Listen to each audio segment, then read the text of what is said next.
Next question देखते हैं 27 number. कह रहा है in triangle ABC angle A equal to 60 डिग्री, prove that BC square equal to AB square plus AC square minus AB into में AC। चलिए हम लोग यहाँ पर एक ट्रायंगल पहले ले लेते हैं, ठीक है। ये आपका ट्रायंगल हो गया, यहाँ पे ले लेते हैं A, इस पे B और यहाँ पे C लेते हैं। A आपका 60 डिग्री दिया है। चलिए हम लोग एक काम करते हैं कि इस C वर्टेक्स से इस पे एक परपेंडिकुलर यहाँ पे खींच देते हैं, ठीक है। ये हम लोग अपने हेल्प के लिए कर रहे हैं ताकि इससे आसान हो जाए क्वेश्चन। चलिए तो यहाँ पे हम लोग लिख सकते हैं गिवन में लिख सकते हैं कि in triangle ABC angle A equal to में है 60 डिग्री, और क्या प्रूव करना है, to prove BC square equal to में AB का स्क्वायर प्लस में AC का स्क्वायर माइनस AB इंटू में AC। चलिए अब हम लोग इसका यहाँ पर प्रूफ देखते हैं। हम लोग यहाँ पे हमने कंस्ट्रक्शन भी किया है, उसको भी लिख देते हैं।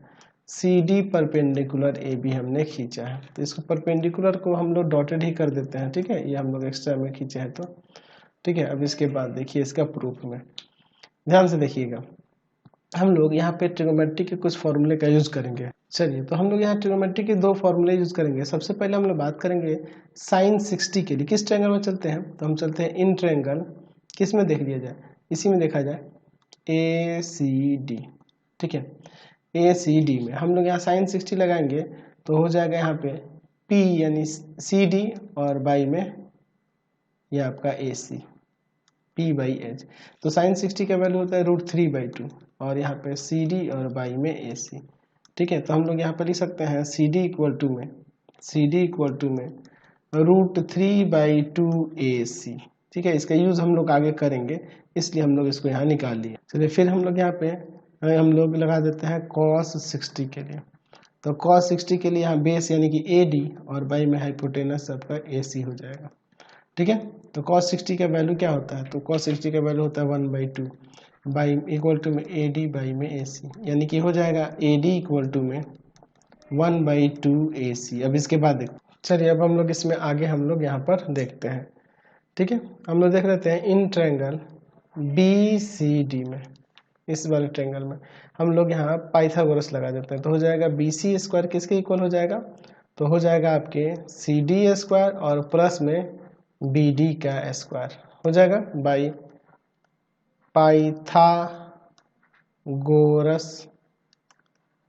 थ्योरम, ठीक है। चलिए अब आगे देखते हैं। तो यहाँ पर अब हम लोग कर सकते हैं BC स्क्वायर इक्वल टू में CD स्क्वायर और प्लस में BD के प्लेस पर हम चाहें तो हम लिख नहीं सकते हैं AB माइनस AD का स्क्वायर। कर सकते हैं कि नहीं, बिल्कुल कर सकते हैं। चलिए अब इसके बाद देखिए इसको सॉल्व करते हैं। चलिए आगे सॉल्व करते हैं। यहाँ पे BC स्क्वायर इक्वल टू में CD का स्क्वायर ऐसे ही रख देते हैं और इसको A माइनस B का होल स्क्वायर रख देते हैं।